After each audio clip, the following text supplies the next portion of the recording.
Muy buenos días y bienvenidos al 13º episodio de nuestro podcast Una Sola Tierra. Mi nombre es Lina Calles y junto a mis compañeros Mabel Bonilla.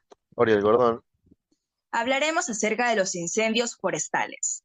Para quien no conoce el término, un incendio forestal es el fuego que se extiende sin planificación y sin control en una zona forestal, afectando de esta forma a la flora y a la fauna. Dejando eso en claro, me gustaría iniciar el podcast mencionando que cada año millones de hectáreas de bosque y montes en todas partes del mundo son quemados por incendios forestales causados en su mayoría por el ser humano. Hey, tengo entendido que actualmente estamos viendo una disminución en los incendios forestales, ¿sabes?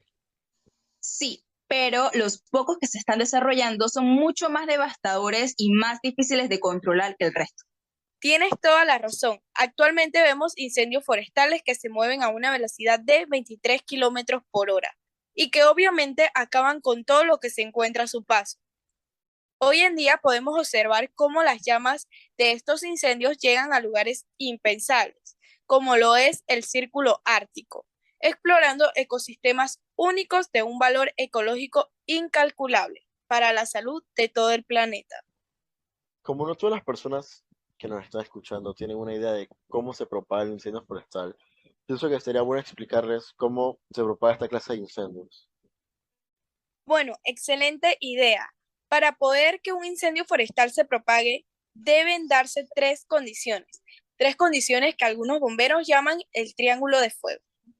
¿Y cuáles son estas tres condiciones?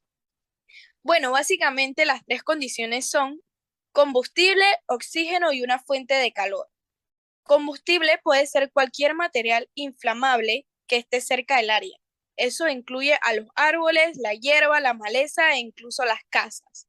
Y cuanto mayor sea la cantidad de combustible dentro de la zona, pues más intenso será el fuego que se va a propagar. El aire vendría siendo el oxígeno, que el fuego necesita para arder, y la fuente de calor sería la que contribuye a desencadenar el fuego y hacen que el combustible esté lo suficientemente caliente para prender. Los combustibles podrían ser los rayos, las fogatas, los cigarros o los vientos cálidos e incluso el sol. Todo lo que acabas de mencionar solo nos hace notar la facilidad con la que se puede propagar un fuego, porque si estamos en un bosque obviamente va a haber mil millones de árboles que van a impulsar la propagación de este. Y en lo que respecta al combustible, el tema de que incluso el sol puede ser suficiente para aumentar la intensidad del fuego es alarmante y sorprendente. Tengo una duda, Lina. Al inicio mencionaste que la mayoría de los incendios son causados por el hombre. ¿Cuáles no serían causados por el ser humano? Bueno, si bien es cierto que 4 de cada 5 incendios son causados por el ser humano, también la naturaleza en ocasiones suele contribuir a avivar y a crear las llamas. Como ya mencionamos anteriormente, la vegetación y los vientos fuertes hacen que el fuego se propague con rapidez y las temperaturas cálidas alientan la combustión. Así que no es una obra completa del ser humano, pero sí tiene mucho que ver con él. Ahora que mencionan lo de los incendios causados por naturaleza, me viene a la mente la regla del 30-30-30, que para quien no conocen este término, su nombre hace referencia a los factores que propician una ecuación matemática infalible para que se entienda fácilmente el fuego. Más de 30 grados de temperatura, menos de 30% de humedad y vientos de más de 30 kilómetros por hora. Si coinciden todos estos factores, suelen necesitar una pequeña chispa para desatar un incendio que podrá durar semanas y carbonizar decenas de miles de hectáreas. Y esa chispa podría ser provocada por cualquier cosa, por un rayo o por un cable caído. Correcto, en esas condiciones cualquier cosa podría ser el desencadenante de la catástrofe.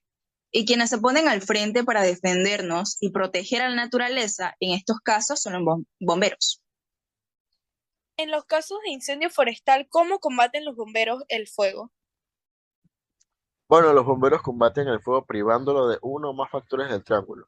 Los métodos tradicionales consisten en el uso del agua y retardadores de fuego para extinguir incendios ya existentes.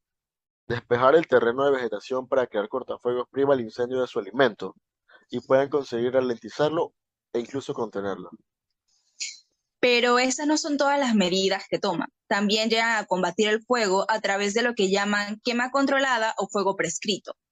Estos fuegos prescritos básicamente eliminan la maleza, la vegetación y toda la basura que hay en el suelo.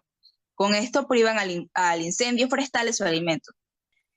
Pero hay que aclarar que, aunque suelen ser dañinos y perjudiciales para el ser humano, la mayoría de estos incendios que surgen de forma natural pueden ser esenciales en la naturaleza y desempeñar un papel de suma importancia, ya que devuelven nutrientes al suelo al quemar materia muerta o en descomposición.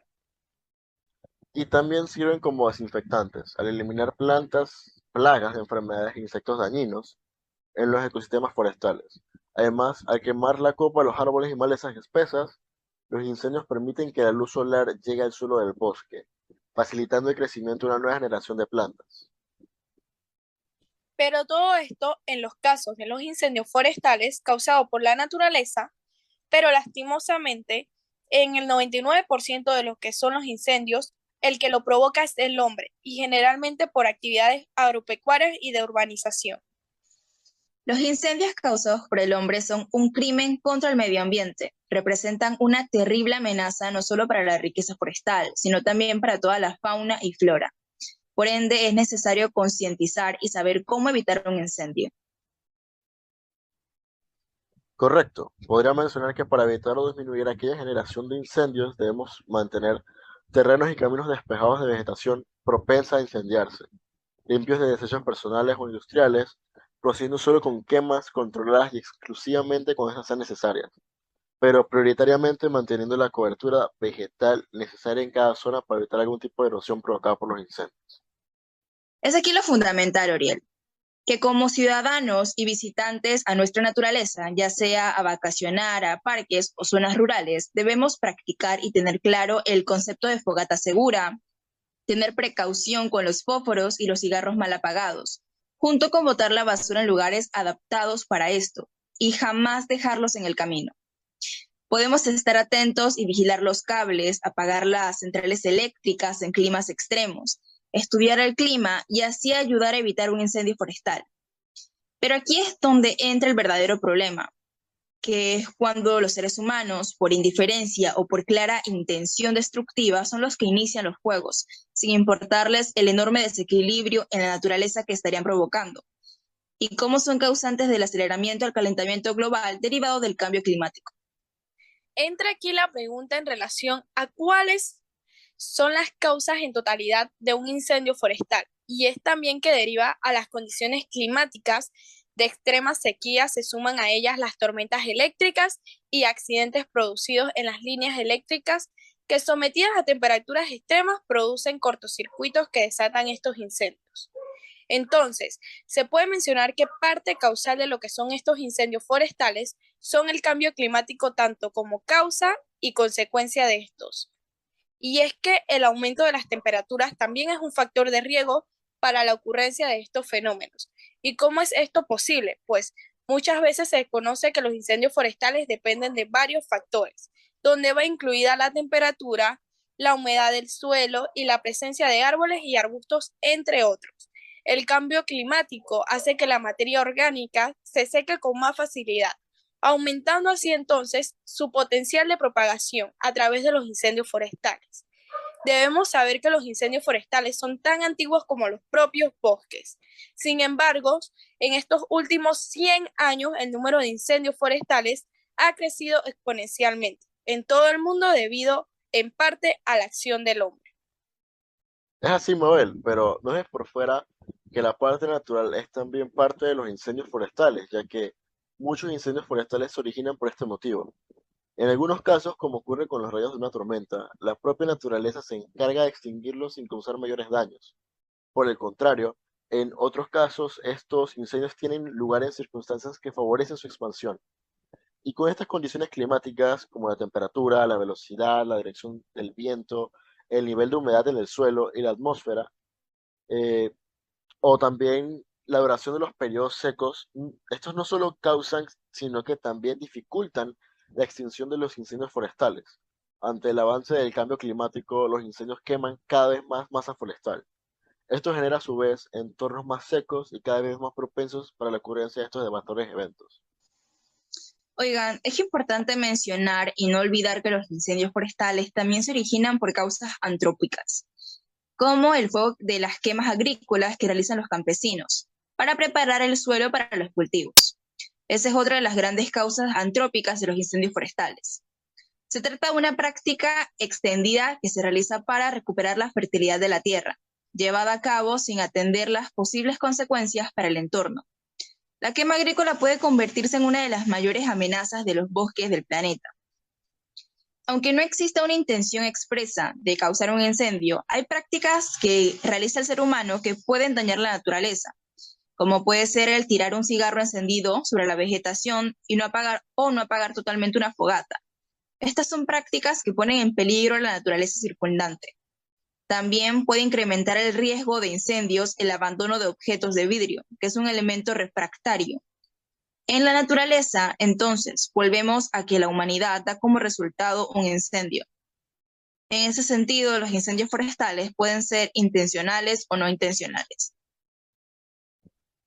Conozcamos entonces cuáles son las fases de un incendio forestal y la gran diferencia entre estar estabilizado y controlado. Para empezar, debemos saber que los incendios forestales tienen 4 fases que dependen de su evolución y que marcan el trabajo de los bomberos y seguridad para actuar en determinadas situaciones. Estas 4 fases de un incendio son la fase activa, la estabilizada, la controlada y la extinguida. Empezando con la activa, que es cuando el fuego se propaga activamente y puede crecer libremente. Los medios aéreos trabajan para extinguirlo. De ahí pasamos a la estabilizada, donde sin llegar a estar controlado, evoluciona dentro de unas líneas de control establecidas según las previsiones y labores de extinción conducentes a su control. Ahora, después de esta pasamos a la controlada, que es cuando se ha conseguido aislar y detener su avance y propagación dentro de las líneas de control. Y por último, la fase extinguida, que es la situación posterior al incendio controlado en la cual ya no existen materiales en ignición en el periodo del incendio y no se prevé que pueda reiniciarse. Esta categorización se suma a la conocida regla de los 30, que es imparable un incendio. Entra en intriga así saber qué efectos o consecuencias nos dejan los incendios forestales. Y como ello puedo mencionar 8 más notorios luego de un incendio forestal. Como primer punto puedo mencionarles que estos acaban con la vida silvestre y la vegetación de la zona en donde fue provocado. Otra es la manera en la que el suelo del área del incendio sufre irreparablemente. La extinción de especies que viven en lugares proclives a los incendios forestales. Vemos también el retroceso en la lucha contra el cambio climático, ya que los árboles y las plantas ayudan a producir oxígeno en el mundo. El exceso de agua utilizada para extinguir los incendios puede causar la erosión del suelo. También encontramos la contaminación del aire debido a las grandes cantidades de humo que se libera a la atmósfera. La ceniza y el humo pueden ser causa de problemas serios a la salud de personas que padecen alergias y otros problemas médicos. Y la pérdida de ingresos para trabajadores agrícolas cuyos cultivos y animales fueron destruidos por este incendio forestal. Bueno, con eso damos por terminado el podcast de hoy. Ha sido un honor estar con ustedes y los esperamos en el próximo episodio de nuestro podcast. Este podcast surge como una iniciativa de los estudiantes de tercer año de periodismo de la Universidad de Panamá como parte de sus actividades de servicio social enfocado en la comunicación como un medio para cuidar el ambiente. Recuerda seguirnos en nuestro Instagram @comunicación y ambiente para que aprendas más acerca del cuidado y la preservación del ambiente. Y recuerda que solo tenemos una sola tierra.